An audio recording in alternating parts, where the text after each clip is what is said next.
Hi there Aries, thank you for joining me for your August forecast. The month begins with a full moon on the 2nd, and this is probably the best full moon that you can have within a year. It's in what's known as your 5th solar house, and it's almost like being spoilt for choice. Such are the options that are coming your way at the present time, particularly socially or romantically. But because Mercury has been twisting backwards in this sector too, there probably has been some frustration, misunderstandings, some stop-starts. Now on the 8th of the month, Mercury starts to go forwards, and we can all let out a collective celestial sigh of relief. But on the same day, Venus ends its 4-month journey through the most buzzy part of your scope, known as the 3rd house, and it moves into an area which really sees you becoming much more preoccupied with feeling comfortable and at ease in your environment. It also forges an amazing link with Neptune. And for the following week, this is a time when you may find yourself drawing closer to someone you already know, or perhaps sharing some kindnesses with them. This could be a family member or someone within your extended family circle. Now this is a month when there is still some splendid action going on between Jupiter and Mars. Now Mars of course is your ruler, and Jupiter is the go-getting planet of the zodiac, and when the two combine, on one hand it can give you a huge amount of optimism and drive. However, a lot of this month, Mars is going to go side by side with Saturn, the planet which has been causing you quite a lot of headaches over the last couple of years, 2.25 years, in your sector of relating. And if you have felt that you've been up against it and receiving one knockback after another, this can give you added determination to get the kind of relationship you really want, or in a competitive environment to be that much more upfront and ready for any kind of opposition from rivals, and to show that you can really cut the mustard. But Mars combining with Saturn asks us to really focus our energies in a very narrow way. If we don't do that, it can lead to a lot of frustration and tempers can boil over. So you just need to be conscious of that, almost as if the harder you try, the worse it can get.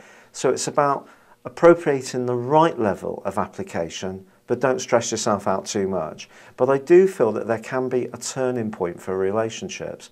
There are also other nice links going on which can help this process. And it's all about you having faith in your ideas and the way that you could communicate with other people. But there is, at the heart of this month, a wonderful new moon. And this helps you to really put forward that side of you, the sparkling, effervescent side of your nature, and really demonstrate to people what a one-off you are, how much flair, talent, creativity, and sheer personality and charm you have. So do turn it on if you're wanting to impress someone from a romantic viewpoint. But there is another big change which occurs on the 23rd, and this is when the Sun moves into a part of your horoscope that's much more to do with practicalities. And then the next day, Mars moves out of your sector of relating into a deeper, more passionate and psychological part of your scope. Also, the Sun goes opposite Neptune, which can lead to some psychological worries creeping into your thinking. It's also possible that you may be trying to deal with someone who's not really very upfront in their approach, which can add to that sense of frustration. But try to keep the faith, because you're working towards a change which is going to come in the autumn when Saturn moves out of your sector of relating, and Mars is now going to be a trailblazer in this area. And when it comes to doing well around business matters, it will give you a lot of determination at the end of this month.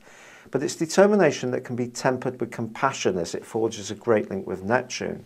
But just be conscious, as the Sun goes face to face with Neptune, someone may not be very self-sacrificing, they may not be very honest, and also around work, watch out for someone who can be a little bit sly. So for 2 or 3 days, just conserve your energy and also keep your cards a little bit closer to your chest.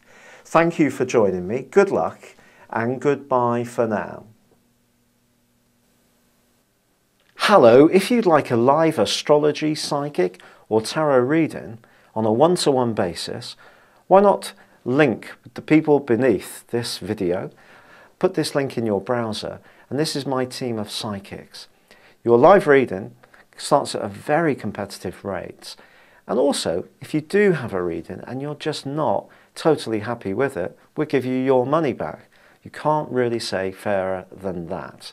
Thank you.